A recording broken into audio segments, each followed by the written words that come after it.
Check. 1, 2, 3. The D.Brief. This is the D.Brief.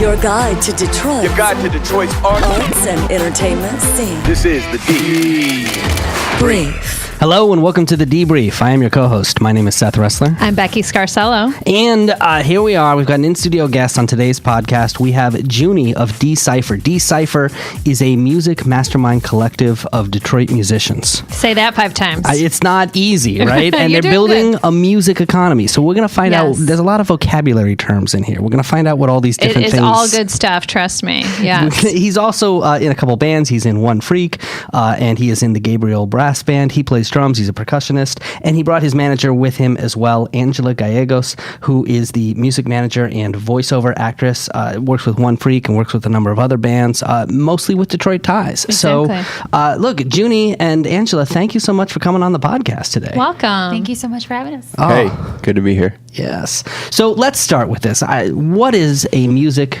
mastermind collective? A music mastermind collective is probably the more formal way of saying things that we do every day as musicians. It's just gather and create the culture that we do. Nice. And so the mission of D.Cipher, what are you guys setting out to do? So we're looking to contribute and make a meaningful contribution, I think most importantly, to the music economy here in Detroit and throughout Michigan. So we've had different ties just through our performances individually as artists or as bands. We've had ties to different parts of the city and also the state of Michigan. And we've been finding out that, there's a lot going on musically in the state, and there's a lot to be connected to. But a lot of times these different units of people, these bands and these groups, they're not connected to each other. So we felt like it was a great opportunity to serve the community in that type of way. It makes so much sense just to be any field you're in has a community, has an organization, and it's much more so accepted in any kind of corporate job or, if you're a teacher, there's the Teachers Association, True. The economic clubs, things like that. And it seems like that is just such a natural thing. And why has it been lacking for musicians? I mean, why is that seen as such a different thing, do you think? Yeah. So, not to say that we don't meet up and we don't intersect, but a lot of times as musicians, our work is more in the field, at clubs or at festivals, at shows, just out. So when we see each other, a lot of times it's in passing. Hey, it's still good times. It's still all love. But how often are we connecting to build our careers together? I got to say, where I feel this a lot is as a podcaster. I remember the moment that I discovered that there were even just online message boards and places where other podcasters gathered and had the same problems that I had. And we're talking about what microphones to buy and it was like a whole different world when that opened up. And I went, oh, there's other people who do what I do, and I can go to them and ask questions, and it helps you in your craft, right? Absolutely. And I could totally see that in music, where there are musicians who are, they've got to be problems or questions or issues or challenges that every musician faces, and if they could just turn to somebody who had been there before and ask them questions. Well, especially when you're in a field where you're being creative and you're doing your art, it might not be the thing you want to focus on. It's how to manage yourself or how to do the business things. That's behind the scenes. Yeah, so you want to have help with that and coordination. And I think it's, you have those things that are more of those tangible resources. But I think also it's worthwhile to hear the experiences of older musicians, who you may not see every day because they're just working or they're overseas and, you just don't see them as often. But, those are the types of things that we want to do, is make those real connections for artists, for music artists in the city. The whole concept for D.Cipher, when we originally came together as the core, is 3 artists. It's myself, Alondra, Insight the Riot, and Neek, NLR Experience. That's what she goes by. And we came together a few years back because of a frustration of not having enough rehearsal spaces close by and then no rehearsal spaces within the city of Detroit. So that was an issue that we were all commonly facing, and we, just as friends, got together to just kind of brainstorm through, okay, how do we solve this issue that we're facing as individual music groups? And that led to us creating D.Cipher about a year and a half later. So what is it that you're doing to bring these musicians together? I mean, are we talking like you guys all have cocktails once a month, or what happens? Yeah, no, that's a great question. So we have listening sessions. That's one way that we do one of the gatherings. So what happens in a listening session? So listening sessions that's where an artist, a music artist, presents new music to their peers, right? So this is not necessarily a performance per se, but this is more about presenting new work, new work that you're still working on. You may not have it released, but it's this platform where you can share with your peers, get feedback if that's what you desire, right? If you're open to it. But most importantly, just share and be able to do that in a more or less a safe community. This is something that like writers will do or authors will do, right? Writers do. Trade and works, visual music, visual artists would do this too. Sure. Right, and so it makes sense that musicians would do this, yeah. Especially because, maybe not as much when you're in a band, but it can be an isolating experience to be an artist or a musician. You might be just in a studio, or you might be working on a painting or whatever. Just to have that larger community, it's got to feel good, like coworkers. And so those listening sessions, those are focusing on recordings, like not live performances. Yeah, mostly recordings, because these are newer recordings that you're still working on, kind of works in progress. You see this happen in the visual art community more with the artist critiques, and they'll get together and they'll critique each other's work, and they actually have language built around the critique process where they're talking about each other's work and they're breaking it down. So we don't go that far into it. We're a little bit more freeform with the critique, because it's more about just kind of sharing. And even when you talk about music, the whole I guess the core of music is presenting an emotion, so we're talking about, is that emotion being delivered? We're kind of getting to those elements of the music. Oh, that's cool. Are you feeling something? Yeah, exactly. And now let's kind of go into that emotion. So it's less of a critique how the visual artist would do it. It's less formal than that, but it's still very valuable to the artist. This also takes form in like a producer profile. So this is a little bit more towards an event, but it's still the same type of concept where you're sharing new music with your peers. We've held something. I've helped produce with a couple other producers an event at WXYZ that we call Post Moves, and this was bringing together five. At least the last one was 5 producers that were all presenting new music. So this is all music that they recently created, and the whole night was presenting your new music to this body, to this room of people. And this one was a little bit less about getting direct feedback, but it was just kind of, the feedback is also important when you're seeing, okay, are people moving to this song? Right. Is this working? And it was also geared towards producers who don't necessarily perform. That was the biggest element of the last one that we did, because a lot of producers don't perform. That's just not what all producers do, which is okay. But sometimes it's worthwhile to see how is your music affecting people, especially for those producers who aren't out here doing gigs every week. And I think you're uniquely placed for that, to be a good liaison, because you do both. So you can kind of speak to both languages. Yeah, exactly. Yeah, you got it. You got it. So you've got the listening sessions. What other things are you Number doing? 1. So Yes. number 2. Yeah. So number 2 are the Cyphers. So I guess this is probably what D.Cipher started out as, just Cyphers. So instead of meetings or workshops or any name like that, we call them Cyphers. And these are the gatherings that where we bring together artists, and we also bring experts to the table based on the topic. So the last Cypher that we held was at DIME, Detroit Institute of Music Education, and we had 2 guests that came, and they were talking about the intersection of politics and music. Howard Hertz and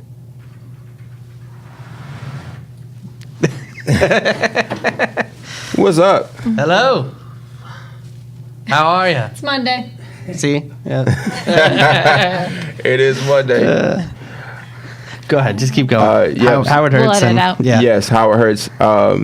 And why am I forgetting her name? Sometimes I'm sorry with the names. Her That's name, all right. I'll say it in a minute when it comes back to me. We're already editing. You can go ahead. You can look it up online. That's all right. Exactly right. Yes, Sarah Triplett. All right. Thank you so much. So back that sentence up. Yep. Say the whole sentence. Say the yeah. whole sentence. So we had a Cypher at Detroit Institute of Music Education with Howard Hertz and Sarah Triplett, and they came in to talk about the intersection of music and politics. And we were at Dime especially because of their student body, so we were able to host it mainly for them, and we brought other musicians as well. So that was very informative, and they were talking about things like the Modernization of Music Act that recently passed, and the CREATE Act that I think is still passing right now. But these different policies that are being decided on, they're kind of above our heads sometimes because we're just not paying attention to it every day, but they affect our craft, our everyday careers. Yeah, the royalties are changing a lot. Oh, yeah. It's affecting a lot of radio stations, especially a lot of internet broadcasters that we know. Yeah. But hopefully and it'll artists be as well. catching up with how things work now, and the artists will still get paid appropriately. Oh, yes. So, yeah. Yeah, and even more so because from how Howard Hertz was describing it, this is just a step in the right direction, but there's still a lot more to do. All right, so that's number 2. We've got the listening sessions and the Cyphers. You got it. What else you got going on? So number 3 would be the placekeeping. That's just a term that we're using for the activities that we do outside. We found that we work well with spaces that are more or less dead culturally, or not as alive as they could be. We'll put it like that. So this summer, as an example, we took over the DeQuinder Cut, the Campbell Terrace, which is by the Lafayette entrance when you walk down. So DeQuinder Cut, first of all, for those who don't know, is like a pedestrian highway that cuts through many parts of like downtown. Yeah, it's just amazing. Outside. We've gone bike riding in there, and it's fantastic. It's awesome. It's a lovely place, and it's great because a lot of people don't even know that exists, but then especially since they found music there, especially for the people that didn't even know that the DeQuinder Cut was there, it was a pleasant surprise for many reasons. So the whole summer from June to August, we had 9 Wednesdays, so it was every Wednesday that we had performers come and perform. They had about 2 hours to display their craft and share it with the people who were walking on the cut, and week after week it grew and grew and grew. I'm glad to hear that, because when I've gone bike riding down there are these little sort of stages or areas where you're like, oh, that would be a cool place if somebody did something. Right. If somebody did something. But I didn't think anybody was. Well, and that was the vision. So Campbell Terrace is named after David Campbell, who ran the McGregor Fund for many years and passed away. And so that was definitely his vision, to get people, he was a big supporter of the arts. And get people involved. So yeah, that's what I'm gathering. I never had the pleasure of meeting him in person, but after they supported our work, the McGregor Fund, they supported our work, the Knight Foundation, they supported our work as well. That was a partnership with the Riverfront Conservancy.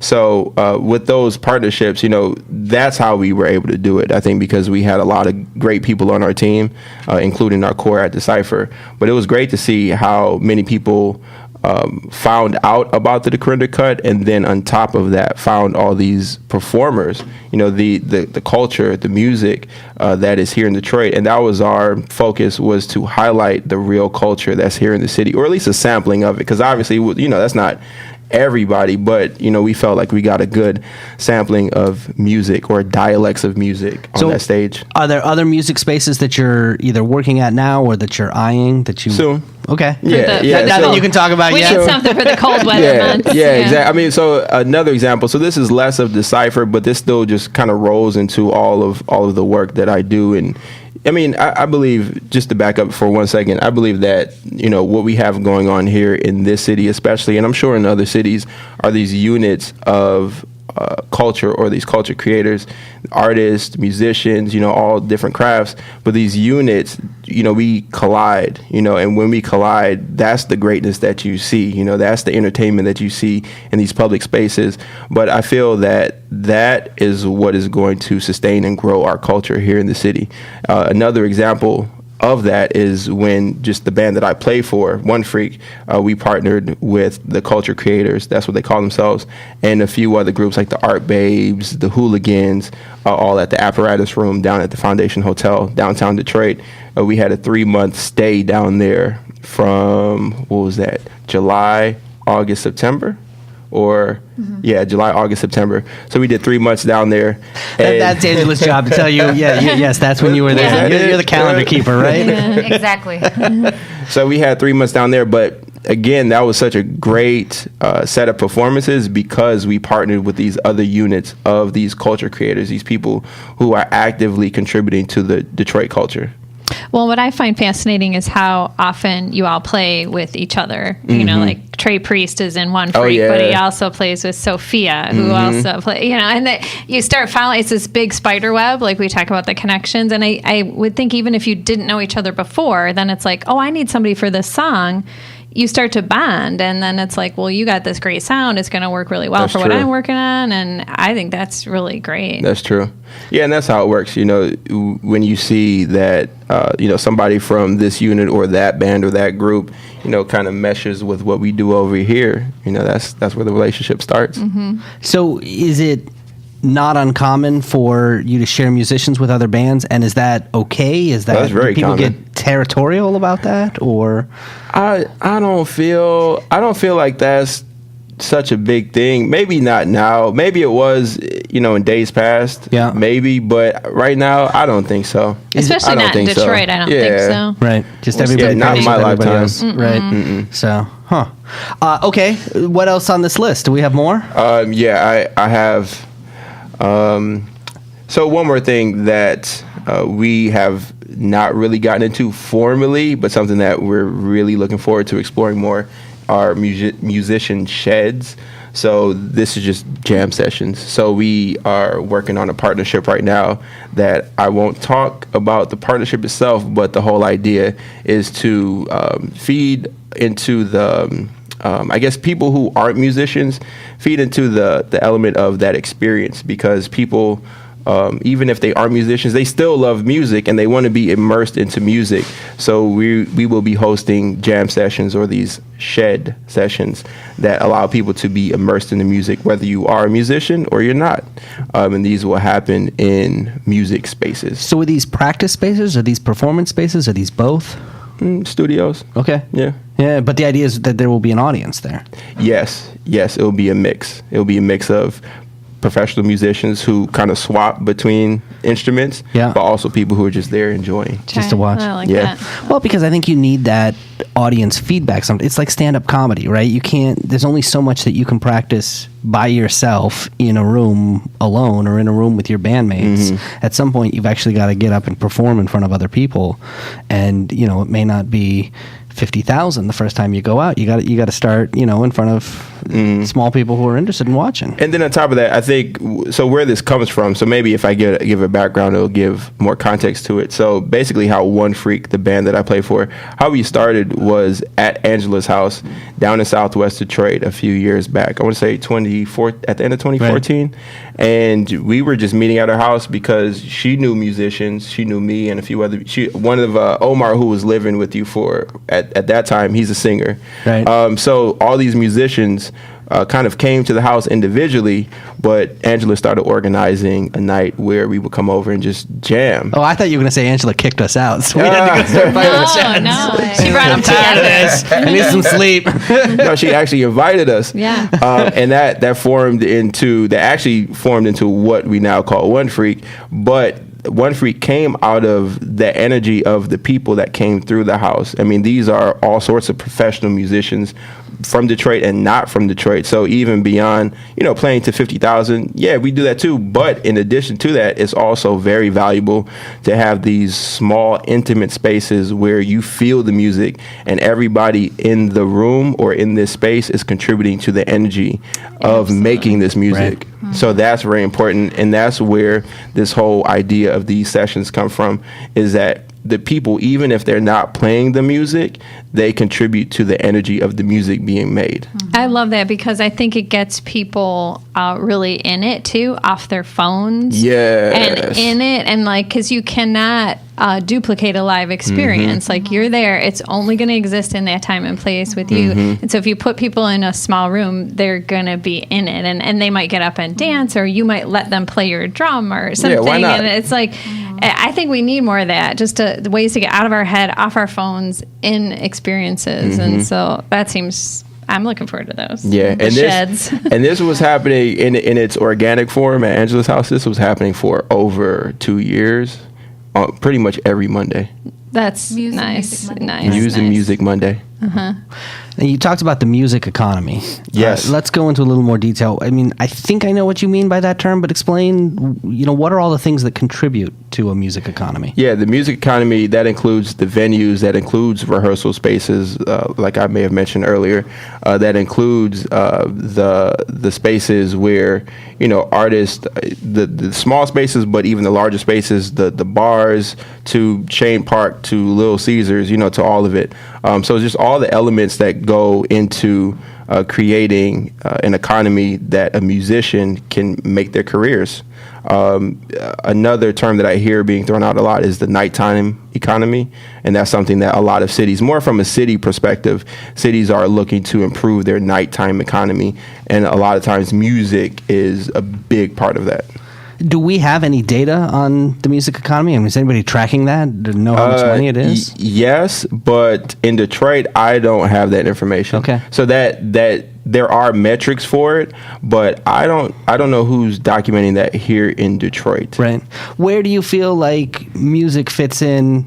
I know that different cities, when they're trying to attract tourists or people from out of town, oh my God, they have they have different things that they know that their cities are good at, and they know that they aren't. My guess is that food would be, although it's getting a lot better, not what Detroit is known for compared to something like music or automobiles. The sports teams, I mean, we got them. Yeah. Where do you feel like music falls on the priority list for the city of Detroit? And okay, so first of all, I love my city. Now, second, here it comes. When you go, as an example, right? Just a simple example, and this is something that one of my co-founders, Neek, she pointed out a few months back, and she brought up Austin's website, she brought up Nashville's website, and she brought up Detroit's website, city. And when you bring up their websites, in their logo, they have a music note, or on the first page, you see a picture of people in a venue enjoying a concert or something, and they're really putting it at the very forefront of their city's identity. Yes, of Austin them calls itself city. The live music capital of the world. Yes. Obviously, Nashville's known for country. City. Now, in their defense, you probably picked two of the best known cities for music. I mean, if you go to Sacramento's website, I don't think Detroit probably performs better, I would think. And when you go to Detroit's website, it's pay your water bill. Yeah. Yeah. Wow. It's very smart. Yeah. No, I get it. I don't think it's so much the comparison to other cities, but just that everybody knows that Detroit has a strong music culture. We have the history. We have Motown, but it's not in the marketing. It's not in. And the city should use that to their advantage. Absolutely. Right. And the thing is, what's crazy, or I guess maybe is really smart actually, is that Pure Michigan has noticed this, and they're tapping into the branding of Detroit being a music city. So globally, they're putting out commercials as we speak today, where they're promoting Detroit as, they're in their commercial, they're promoting Detroit being a music city and musicians being in this commercial. So, this is something that, while I'm not comparing it, and saying that, we're on this level versus Nashville versus Austin, the point is, when you, as a musician, right, when I toured, because you had Mahogany Jones here not too long ago. Yes, yeah. That was a great interview. She's one of the most beautiful people I know. Me too, yeah. I'm going to see 9 Inch Nails with her tomorrow. Hey, yeah. Besties. I know. But when I toured with her to be an ambassador of hip-hop across the world, people know Detroit. When you say you're from Detroit, people know about music first. They ask you about Eminem and 8 Mile. They ask you about Motown. They ask you about different Dilla. I mean, Japan loves Jay Dilla. If you go, they know more about Dilla than most people here in Detroit out in Japan. Yeah. They love jazz. There's a lot of jazz musicians who top jazz charts out in Japan and other countries overseas. So the thing is, even if at home and here in the U.S., people may not talk about Detroit as being the music city like Austin or Nashville or even New Orleans or some of these other places, the fact is that when we are overseas, that's the first thing people bring up. Well, and this is right in line with what Meltdown was saying. I had a chance to talk to Meltdown, the afternoon DJ from Riff, earlier in the week, and he said the exact same thing. He said, off the mic, when I interview bands, they tell me that when they are booking their tours, one of the first things they do is circle Detroit because of the history and the legacy of artists here. And he said, back in the day, it was MC5 or Bob Seger or whatever, and now it's Eminem, it's Jack White, it's Kid Rock, it's all these great artists that are coming out of here. So it's nothing new. No, it's nothing. Right? Right now. So let's utilize it. Exactly. If that makes sense. Is that an uphill battle? If you're tackling it from the city's perspective and you're trying to go through or make the city do something, that may be uphill, but there may be some ways around it, and that's kind of what we're figuring out right now. Gotcha. Can you skip back a minute to Cypher and the origin of that term? I find that really interesting. So it's a hip hop word and how you've expanded it to reflect what you're doing with D.Cipher. Yes. Yeah, I'm glad you are pointing that out because the Cypher, we use that term as far as D.Cipher. We utilize that term to replace the word meeting or gathering because we feel that it represents what we naturally do in our craft. And when we gather in the hip hop community, we gather in at least one form is the Cypher. And the Cypher is where, imagine a circle of lyricists getting together and, freestyling. So you may have some that are beatboxing or some that are just spitting or rhyming or rapping, if you will.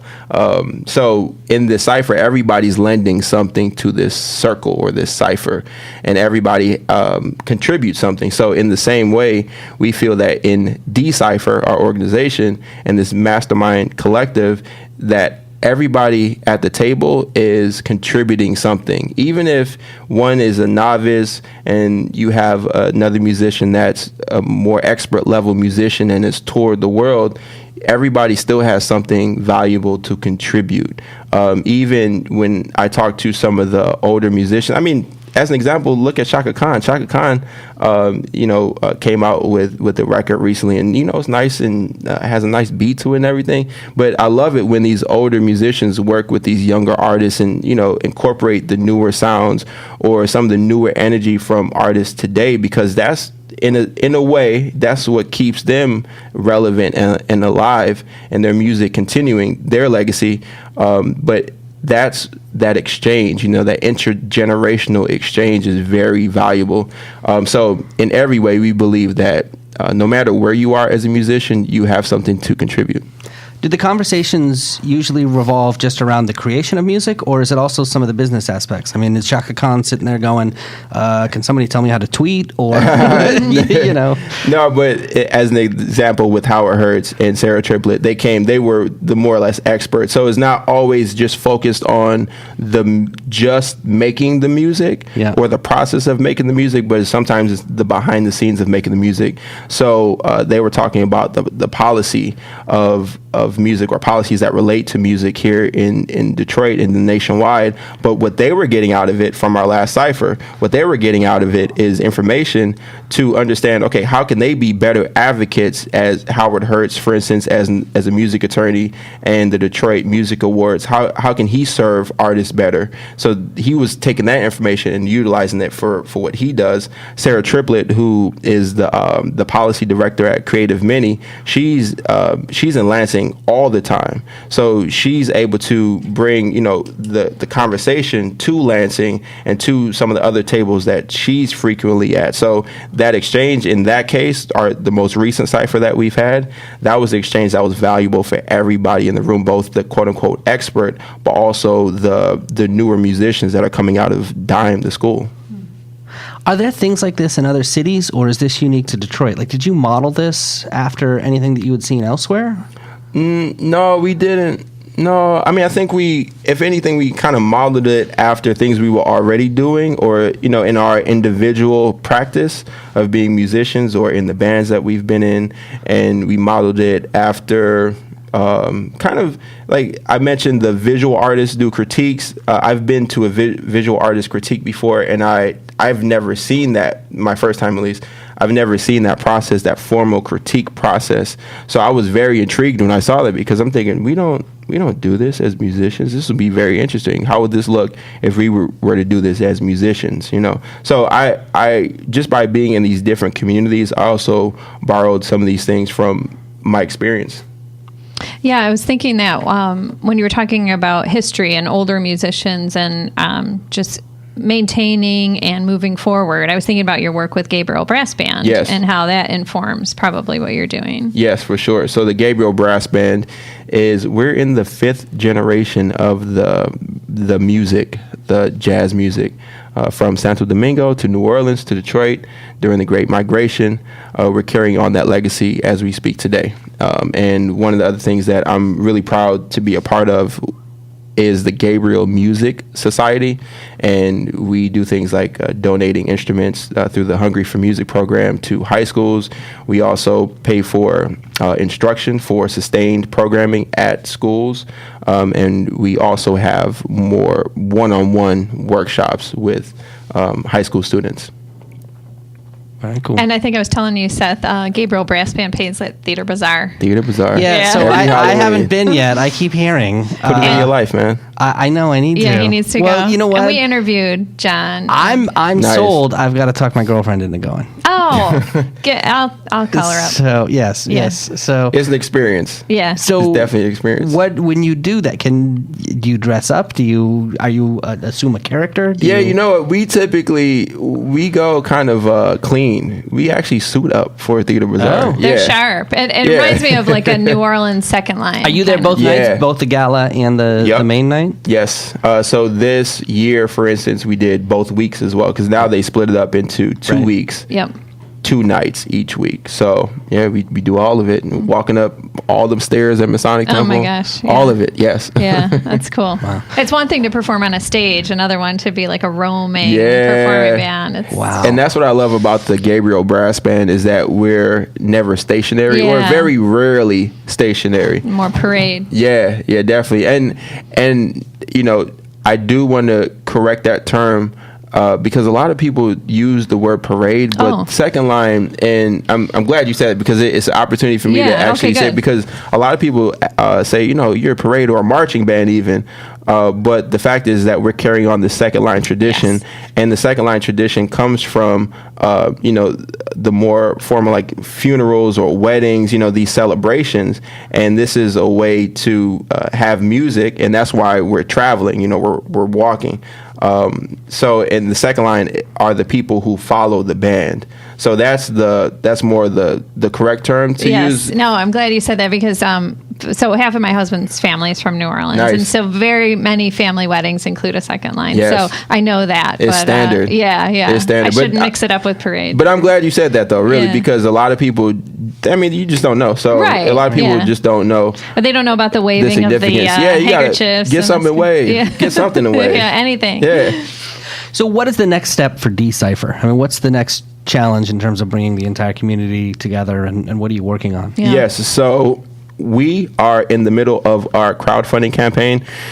Last year, around this time, it was actually almost a year ago exactly, we were awarded the Night Arts Challenge for 2017, and we've successfully matched our funds that we've raised. So part of the Arts Challenge is that you have to raise the dollars that you ask for from Night, or that you're awarded. So we've raised half of it, and now we're in the crowdfunding campaign to raise the second half. This year we did all of our programming and the work that we've done down in the Crinder Cut. We were able to generate that half, or at least the first half. So now we're in the second half. And if people want to support that, how can they do that? Go to D.Cipher.org. That is DCIPHER.org. DCIPHER.org. He's done this before. He He's done it. knows how it works. Yeah, twice. Say at least twice. We'll put a link for Yeah. people who aren't writing it down so they can contribute. I think that's cool, because that's what you're all about, is creating community. So what better Yes. way than have the community throw some bucks in there? Exactly. Yeah, makes sense. Exactly. So And you're applying for another night grant, correct? through the Gabriel Music Society, yes, we are finalists for this year, and that is to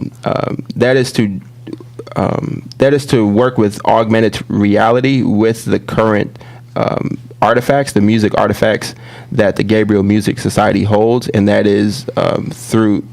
Those are artifacts that have been around from the 5 generations of the Gabriel family, which have played jazz mostly throughout, everybody's careers. So the artifacts document that history, but then the augmented reality would be this added layer of an experience to understand the history of the Gabriel family, and then also just a slice of jazz history as well. Right, very important. Cool. Mm-hmm. And then what's coming up for ONEFREQ? ONEFREQ, we are in the winter. Mm-hmm. I mean, it's fall now, hibernate. But it's basically winter. I mean, fall and winter all kind of just mesh together. I know, we don't really have a fall this year. Yeah, exactly. It sleeted already. I know, it hailed. You see it, right? Yeah. And it just got cold. Yeah. So, we're kind of hibernating in the sense that we're stepping back to make more music than we perform. So we'll still have performances. We have one lined up right now in Windsor in December. So more information coming soon. ONEFREQ.com, ONEFREQ. Yes. ONEFREQ, ONEFREQ, like frequency. So we love Windsor. There's a spot in Windsor called the Fog, or is it? I don't think you can say the Fog. I think it's just Fog Lounge. Yes. Okay, Fog Lounge. Fog Lounge, PHOG. But Fog, that's a great venue. That's next to their Windsor Symphony Orchestra, and they host all sorts of music. Including ours, more like the funk, R&B, but they have jazz, they have rock, they have all sorts of stuff. Cool. All right, Juuni, are you ready to play a little game? Yeah, let's go for it. Yeah. Uh-oh, damn. Okay, here we go. We're going to ask you for a series of rapid-fire music, though. recommendations. It's supposed to mean excitement. Yes, you're in the hot seat. And then Angela's here to make sure that you give good answers. Yeah. And if you don't, you jump in and correct it. Yeah. Right? Yes, you overrule him. All right, here we go. What is your favorite Detroit museum to go to? Museum is DIA. Yeah, I love the DIA. And as far as inside the DIA, my favorite spot is in I think it's the Prince room. I think that's the room that it's called, but that's where they host all the exhibitions with Prince. Mm-hmm. And that's the wooden room.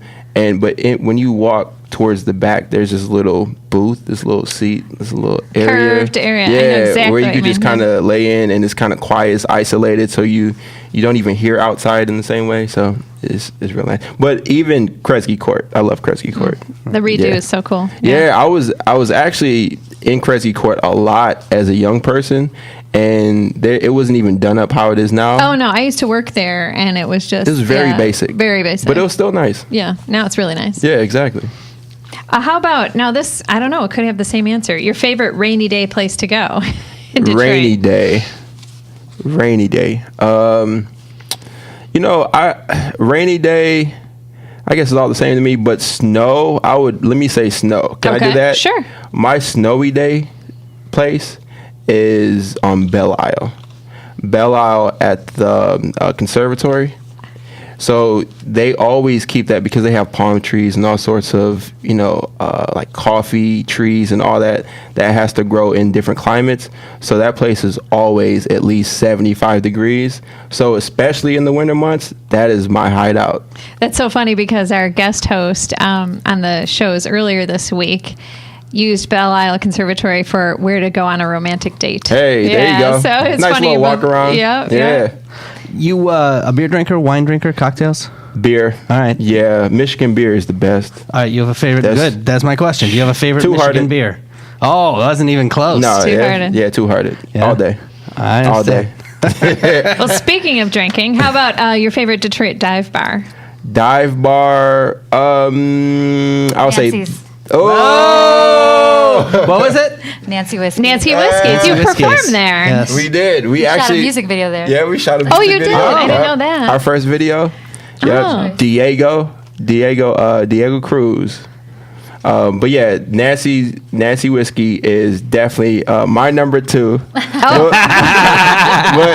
But my number 1, it's less of a dive bar, but my most favorite bar though is the Griot. Oh yeah, the grill. Okay. That is my favorite bar in the city. Makes sense. Yeah, because they're nice and small, and they pack it out all the time, and I always find the best people there. Now, is the video you shot, is that up? Is it out yet? Yes, Drug of Choice. Okay, send us a link. We'll put it up on the I've seen webpage. that one. For sure. Okay, yeah. All right, what is your favorite thing to do in Detroit during the Halloween season? Theater Bazaar. Oh, yeah, that's a good choice. That's a good choice. It's hard to top that. Yeah. Do you go too, Angela? No, actually, I haven't gone to the Theater Bazaar. Oh, Why haven't you? Right. No. What's stopping you? I have an idea for a costume, but I haven't made it yet. What's Okay. the idea for the costume? I want to be a Capricorn, my sign, my astrological that's sign. cool. Yeah, That is cool. I want to figure out a way to do like the goat and the fish and the horns. Oh, and you can all make that happen. Yeah. They have a taxidermied goat there. Whoa. It's a big one on a table with lots of candy. So just have him, walk out with it next time, and you can use it as part Oh, of there you go. There we go. Put it in your pocket. Problem solved. Okay, how about favorite Motown song? Motown song. Ooh, I was just listening to one by Smokey Robinson today. Yeah, Smokey Robinson. Let me see.